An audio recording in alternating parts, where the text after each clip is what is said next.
से स्वयं भोजन कर लेते थे। एक बार महाराज अम्बरीश ने एकादशी व्रत कर रखा था। दूसरे दिन प्रातः काल उनके यहाँ दुर्वासा ऋषि आए। अम्बरीश जी बड़े गदगद हुए, महाराज बड़ी कृपा की, आप खाएंगे। बोले बड़ी उत्तम कृपा की। दुर्वासा ऋषि स्नान करने गए और संध्या वंदन पूजा अर्चन में उन्हें बहुत समय लग गया।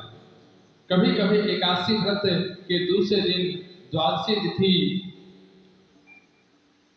कुछ ही समय के लिए रहती है, उसके बाद त्रयोदशी लग जाता है। और एकादशी का नियम है कि जो एकादशी का उद्यापन जो होता है वह द्वादशी तिथि में ही हो जाना चाहिए। अम्बरीश जी काफी देर तक दुर्वासा ऋषि का इंतजार करते रहे। तो ब्राह्मणों ने कहा, महाराज कुछ ही क्षण शेष बचे हैं, उसके बाद द्वादशी तिथि लग जाएगी, त्रयोदशी तिथि लग जाएगी और आपका उद्यापन नहीं हो पाएगा। इसलिए आप और कुछ नहीं तो थोड़ा सा सिर्फ चरणामृत का ही पान कर लीजिए। महाराज अम्बरीश ने जैसे ही चरणामृत का गिलास हाथ में लिया और उसका पान करने ही वाले थे, उसी समय वहां दुर्वासा ऋषि आ गए। दुर्वासा ऋषि कहते हैं, तुमने मुझे बुला करके और मेरा अपमान किया। तुम संत को भोजन कराए बिना भोजन नहीं पा सकते,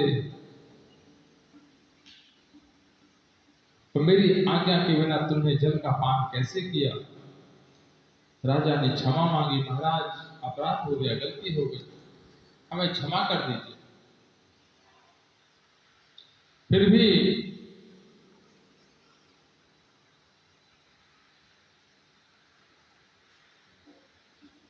दुर्वासा ऋषि ने उन्हें क्षमा नहीं किया। दुर्वासा ऋषि ने अपने जटा उखाड़कर जमीन पर पटकी, उससे एक कृत्या नाम की राक्षसी उत्पन्न हुई जो अम्बरीश को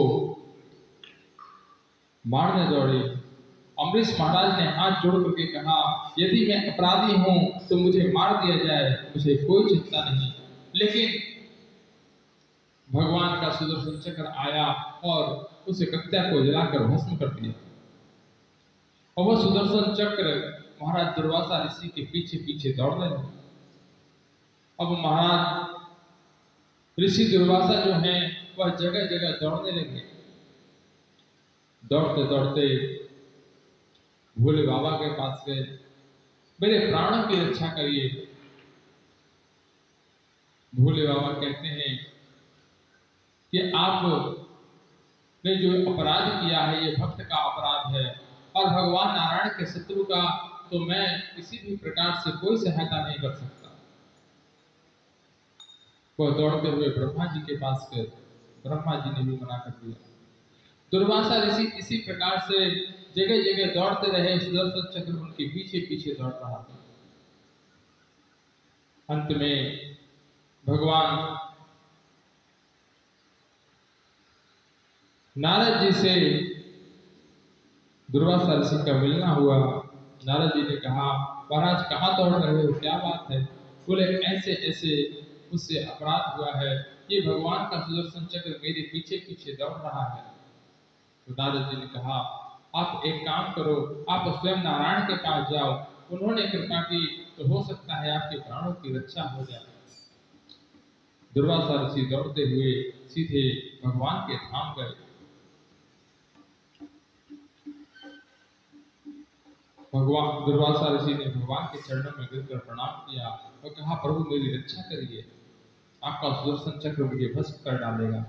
लेकिन प्रभु कहने लगे, अहं भक्त पराधीनम है स्वतंत्र इव द्विजा साभूर्भिग्रस्त हृदयो अवति वृद्धजन प्रिया। मैं तो भक्त के अधीन हूँ, भक्त जैसा कहते हैं मैं तो वैसा करता हूँ, और आपने भक्त का अपमान किया है तो मैं आपकी रक्षा कैसे कर सकता हूँ। हाँ, अगर महाराज अम्बरीश कहते हैं तो अवश्य आपके प्राणों की रक्षा हो जाएगी। दुर्वासा ऋषि दौड़ते हुए महाराज अम्बरीश के पास गए। महाराज अम्बरीश के पास जाने के बाद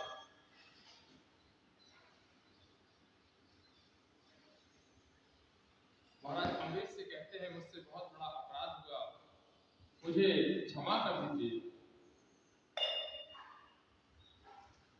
महाराज 1 वर्ष का समय हो गया, लेकिन आज भी महाराज अम्बरीश उस चरणामृत के गिलास को उसी प्रकार हाथ में लिए हुए हैं।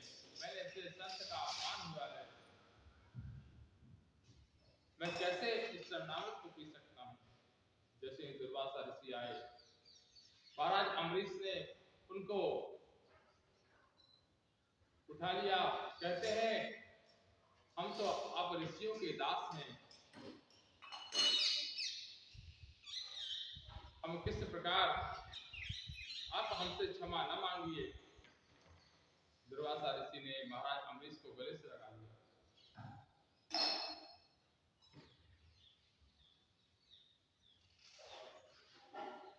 सुदर्शन चक्र उसी समय वहां से देव से लौट गया और महाराज अम्बरीश ने दुर्वासा ऋषि को सुंदर भोजन कराया। उसी वंश में आगे और भी तेज प्रतापी राजा हुए।